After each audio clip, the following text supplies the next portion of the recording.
पूरे दिन कुछ नहीं खाना, भूखे रहना, उपवास करना, व्रत करना, ये कैसी चीज़ है जो हम सभी ने कभी ना कभी ज़रूर की है। कभी पूजा पाठ के नाम पर, कभी वज़न कम करने के नाम पर, कभी पेट खराब हो जाने पर और कभी किसी से रूठ जाने पर। हीलिंग वेदा पर मैं डॉक्टर रुचि आज एक और बहाना आपको देने वाली हूँ उपवास करने का, व्रत करने का, लेकिन ये बहाना है बहुत असरदार और आपकी स्किन को बना देगा चमकदार। स्किन बोलेगी थैंक यू फॉर करने के लिए मेरा बेड़ा पार। तो चलिए मेरे साथ, आज आपको बताती हूँ स्किन फास्टिंग, जिसके बारे में आजकल बहुत ज़्यादा चर्चा है। कई सारे लोग ये मानते हैं कि इसको अगर आप करते हैं फॉलो तो आपको कोई असर नहीं होता है, उल्टे आपकी स्किन की हेल्थ ख़राब हो जाती है। कई लोग ये मानते हैं कि ये बहुत ही असरदार टेक्निक है। वैसे जो ये टेक्निक है स्किन फास्टिंग की, ये जापान से निकल कर आई है, लेकिन चूंकि मैं आयुर्वेदिक डॉक्टर हूँ तो आयुर्वेद से जब जोड़कर मैंने इसको देखा है तो मैंने इसके कई सारे फ़ायदे देखे हैं। आज की इस वीडियो में आयुर्वेदिक स्किन फास्टिंग के बारे में आपको पता चलने वाला है। इस पूरी की पूरी स्किन फास्टिंग को मैं आपको 3 स्टेप्स में बताने वाली हूँ। सबसे पहले तो हम जान लेंगे कुछ बेसिक्स की आप जब उपवास करते हैं तो उपवास से क्या फ़ायदे आपके शरीर को होते हैं, ये समझना बहुत ही ज़रूरी है अगर आप स्किन फास्टिंग को समझना चाहते हैं।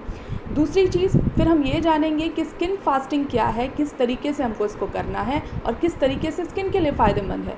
और तीसरी चीज़ हम ये जानेंगे कि कौन से ऐसे बेसिक स्टेप्स हैं जो इस दौरान हमको फॉलो करने चाहिए, जो आपकी स्किन हेल्थ के लिए बहुत अच्छे होने वाले हैं, बहुत फ़ायदा करने वाले हैं। तो आइए मेरे साथ और जानिए स्किन फास्टिंग के बारे में, आयुर्वेदिक स्किन फास्टिंग के बारे में मुझसे। सबसे पहले हम जानते हैं 4 पॉइंट्स के थ्रू कि उपवास के ज़रिए आपके शरीर को क्या फ़ायदे पहुँचते हैं। और अमूमन जितने भी हम उपवास करते हैं उससे बेसिकली यही 4 फ़ायदे होते हैं। सबसे पहला जो फ़ायदा है वो ये है कि आपको ये हेल्दी रखता है। दूसरी चीज़ ये है कि इस दौरान आपके शरीर को समय मिलता है, वो अपनी मरम्मत करता है। तीसरी चीज़, शरीर में इकट्ठा जितने भी टॉक्सिन्स होते हैं वो इस दौरान बाहर निकलते हैं जब आप फास्टिंग पे चले जाते हैं। और चौथी और आखिरी चीज़ जो होती है वो ये होती है कि शरीर को एक दिन की मशक्क़त से रेस्ट मिल जाता है। और ये जो मशक्क़त है वो है जो आप लगातार अपने अंदर डालते रहते हैं खाना, उसको पचाने का काम, जो कि पूरे टाइम आपका शरीर करता रहता है। जिस तरीके से हम औरतें किसी एक दिन हफ्ते में खिचड़ी बना के काम चला लेती हैं और जो बचा हुआ समय हमें मिलता है उसमें हम घर की साफ़ सफाई में अपना टाइम बिताती हैं, ठीक उसी तरीके से जब हम उपवास करते हैं तो शरीर भी रोज़ का अपना काम, जो कि बहुत ही इम्पॉर्टेंट है खाना पचाने का, उससे फ्री हो जाता है। वो उसे नहीं करना होता है तो करता क्या है वो, उस दौरान वो करता है शरीर के दोषों का पाचन, यानी कि शरीर में जो मौजूद विषैले तत्व हैं, टॉक्सिन्स हैं, उनको पचाता है, उनको शरीर से बाहर निकालता है। अब हम जान लेते हैं कि किस तरीके से स्किन फास्टिंग हमारे लिए फ़ायदेमंद है। स्किन हमारे शरीर की एक प्रोटेक्टिव लेयर है, एक सेंसरी ऑर्गन है। जिस तरीके से हम सांस लेते हैं उसी तरीके से हमारी त्वचा भी सांस लेती है। लेकिन हम क्या करते हैं कि रोज़ कई लेयर्स मेकअप के इस्तेमाल करके, कॉस्मेटिक्स के इस्तेमाल करके इसके पोर्स को बंद कर देते हैं, इसकी नाक को बंद कर देते हैं और इसे सांस ही नहीं लेने देते हैं। सोचिए क्या होगा जब आपकी सांस बंद कर दी जाएगी, आपको सांस नहीं लेने दिया जाएगा। ठीक उसी तरीके का रिस्पॉन्ड स्किन भी करती है और वो धीरे धीरे डल होने लगती है, एजिंग के साइंस उस पर दिखने लगते हैं। सारी प्रॉब्लम्स जो स्किन रिलेटेड आप फेस कर रहे हैं उसका रीज़न वही सारे प्रोडक्ट्स हैं जो आप स्किन केयर के नाम पे, जो आप मेकअप के नाम पर आपको खूबसूरत दिखाने के लिए, अपनी उम्र कम दिखाने के लिए, होता ठीक उल्टा है। आपके चेहरे पर समय से पहले ही रिंकल्स आ जाती हैं, झाइयाँ आ जाती हैं, हाइपर पिगमेंटेशन हो जाता है, डिसकलरेशन स्किन का हो जाता है, अनइवन स्किन टोन हो जाती है, एक्ने, पिंपल्स की प्रॉब्लम बहुत ज़्यादा बढ़ जाती है। और आजकल यंगस्टर्स में ये प्रॉब्लम जो सबसे ज़्यादा बढ़ी हुई है उसका रीज़न यही है। और जब हम स्किन फास्टिंग करते हैं तो होता यह है कि आपकी स्किन को ब्रेक मिल जाता है, ब्रेक मिलता है खुद को हील करने के लिए, ब्रेक मिलता है उन सारे प्रोडक्ट्स के बोझ से जो हम इस्तेमाल करते हैं उसके ऊपर रोज़। अब आप मुझसे पूछेंगे कि इन सारी चीज़ों को तो हम कब से इस्तेमाल करते चले आ रहे हैं, तो अगर इन्हें इस्तेमाल नहीं करेंगे तो फिर हमें क्या यूज़ करना है? क्या यूज़ करना है खुद की स्किन को हेल्दी करने के लिए, उसे न्यूट्रिशन देने के लिए, उसे हील करने के लिए। तो वीडियो में आगे हम इसी पर बात करने वाले हैं। वीडियो बहुत ही इंटरेस्टिंग होने वाला है, इसे पूरा ज़रूर देखिएगा, स्किप बिल्कुल मत कीजिएगा। इन्फॉर्मेशन पसंद आ जाए तो लाइक कर दीजिएगा, शेयर कर दीजिएगा और चैनल पर पहली बार मुझे देख रहे हैं तो इसे सब्सक्राइब ज़रूर कर लीजिएगा। तो चलिए जानते हैं और डिटेल में इसके बारे में अब हम कि क्या हमें इस्तेमाल करना चाहिए, किन सारी चीज़ों का ध्यान रखना चाहिए और क्या करना चाहिए स्किन फास्टिंग के दौरान। स्किन फास्टिंग के दौरान बेसिकली आपको करना ये होता है कि आपको अपनी स्किन पर कुछ भी अप्लाई नहीं करना है, ना कोई मेकअप प्रोडक्ट, ना ही कोई स्किन केयर प्रोडक्ट। वो सारी चीज़ें अप्लाई आपको नहीं करनी है जो आप मार्केट से ख़रीद के लाते हैं। अपनी स्किन को हील होने के लिए, उसे ब्रीथ करने के लिए छोड़ देना है, ताकि स्किन की डिटॉक्सिफिकेशन हो सके।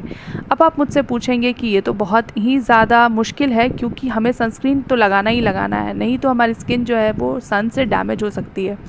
तो मैं आपको यहाँ पे ये कहना चाहूँगी कि स्किन फास्टिंग के लिए कोई एक दिन, पर्टिकुलर दिन पक्का नहीं है।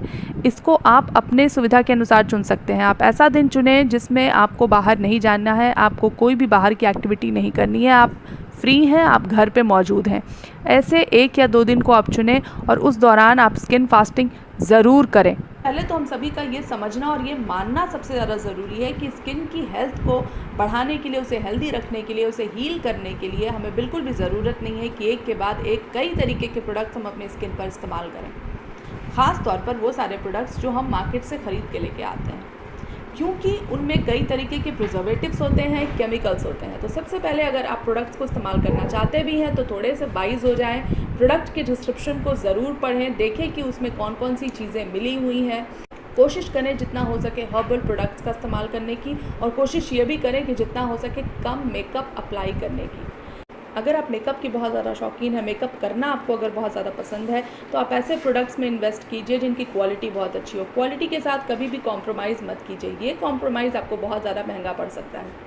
तो चलिए अब हम जान लेते हैं कि स्किन फास्टिंग के दौरान कौन से स्टेप्स को हमें फॉलो करना है, क्या स्टेप्स होते हैं, कौन कौन सी चीज़ें हमें पूरे दिन में उस दौरान करनी होती हैं। जैसे कि उपवास का एक नियम होता है, उसी तरीके से स्किन का जो उपवास हम करते हैं उसका भी नियम है। जब मैं स्किन फास्टिंग की बात करती हूँ, आयुर्वेदिक स्किन फास्टिंग की बात करती हूँ, तो मेरा ये कहना होता है कि आप अपने चेहरे पर किसी भी तरीके का कोई प्रोडक्ट नहीं इस्तेमाल करेंगे जो आप मार्केट से ख़रीद के लाते हैं, जिसमें केमिकल्स होते हैं, प्रिजर्वेटिव्स होते हैं। तो आप अपने चेहरे का इन 2 दिनों में या इस 1 दिन में कैसे ध्यान रखेंगे, तो कुछ ऐसे बेसिक स्टेप्स हैं जो मैंने आयुर्वेदा के हिसाब से बनाए हैं, और उसमें जो प्रोडक्ट्स मैंने आपको बताए हैं वो सारे के सारे नेचुरल प्रोडक्ट्स हैं, उनमें बेहतरीन हीलिंग प्रॉपर्टीज़ होती हैं। ये आपकी स्किन को स्किन फास्टिंग के दौरान हील करने में और ज़्यादा मदद करने वाली है, और ज़्यादा पोषण देने वाली है। न्यूट्रिशन आपकी स्किन को बहुत अच्छी तरीके से मिलेगा अगर आप इन सारी चीज़ों को, इन सारे स्टेप्स को फॉलो करते हैं। तो सबसे पहली चीज़ आती है फेस वॉश की। हम फेस वॉश इस्तेमाल नहीं कर सकते हैं, तो चेहरे को साफ़ करने के लिए किन चीज़ों का इस्तेमाल करेंगे, तो हम इस्तेमाल करेंगे बेसन का, हम इस्तेमाल करेंगे बेसन और यष्टि मधु के पैक का, हम इस्तेमाल कर सकते हैं बेसन और हल्दी का। इन सारे चीज़ों के ऊपर, फेस वॉश के ऊपर मैंने एक वीडियो ऑलरेडी बनाया हुआ है, आप उसका लिंक डिस्क्रिप्शन में देख सकते हैं, ऊपर आई बटन पे भी आपको लिंक मिल जाएगा। अगली बारी आती है स्किन को मॉइस्चराइज़ करने की। मॉइस्चराइज़र हमें इस्तेमाल नहीं करना है बाज़ार वाला, तो हम क्या इस्तेमाल करेंगे, हम इस्तेमाल करेंगे एलोवेरा जेल का, हम इस्तेमाल करेंगे नारियल के तेल का, हम इस्तेमाल कर सकते हैं कैस्टर ऑयल का, हम इस्तेमाल कर सकते हैं बादाम के तेल का। और कौन सी चीज़ें बेहतरीन मॉइस्चराइज़र्स होती हैं आपकी स्किन के लिए, जो न्यूट्रिशन भी देती हैं, आपकी स्किन को हेल्दी ग्लोई बनाती हैं, रिंकल्स को हटाती हैं, उसके ऊपर ऑलरेडी मेरे कई सारे वीडियोज़ हैं, लिंक आपको डिस्क्रिप्शन में मिल जाएंगे, ऊपर आई बटन पे भी आपको लिंक मिल जाएंगे। अगली बारी आती है टोनर की। आप स्किन को टोन करने के लिए वो बाज़ार वाले टोनर्स नहीं इस्तेमाल करेंगे, तो आप क्या इस्तेमाल करेंगे।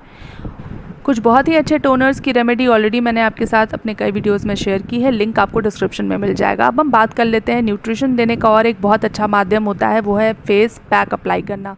फेस पैक में आप इस्तेमाल कर सकते हैं केले का, आप इस्तेमाल कर सकते हैं पपीते के फेस पैक का, आप इस्तेमाल कर सकते हैं दही, शहद और मुल्तानी मिट्टी के फेस पैक का, और भी कई सारे face pack, herbal face pack मैंने आपको बताए हुए हैं, जिसमें कुछ आयुर्वेद की औषधियाँ भी मैंने आपको मिलाकर बनाना बताया हुआ है। लिंक सभी का आपको डिस्क्रिप्शन में मिल जाएगा, आप ज़रूर उसे चेक कर लें। ये सारी वो चीज़ें हैं जो आप इस्तेमाल कर सकते हैं इस दौरान जब आप स्किन फास्टिंग पे जाते हैं। हर्बल चीज़ें हैं, नेचुरल चीज़ें हैं, आयुर्वेद की औषधियाँ हैं। ये सारे फास्टिंग हम ऑलरेडी करते हैं, तो इस फास्टिंग को करना भी शुरू कर दीजिए, काफ़ी ज़्यादा फ़ायदेमंद होने वाला है। वीडियो कैसा लगा मुझे कमेंट करके ज़रूर बताइएगा।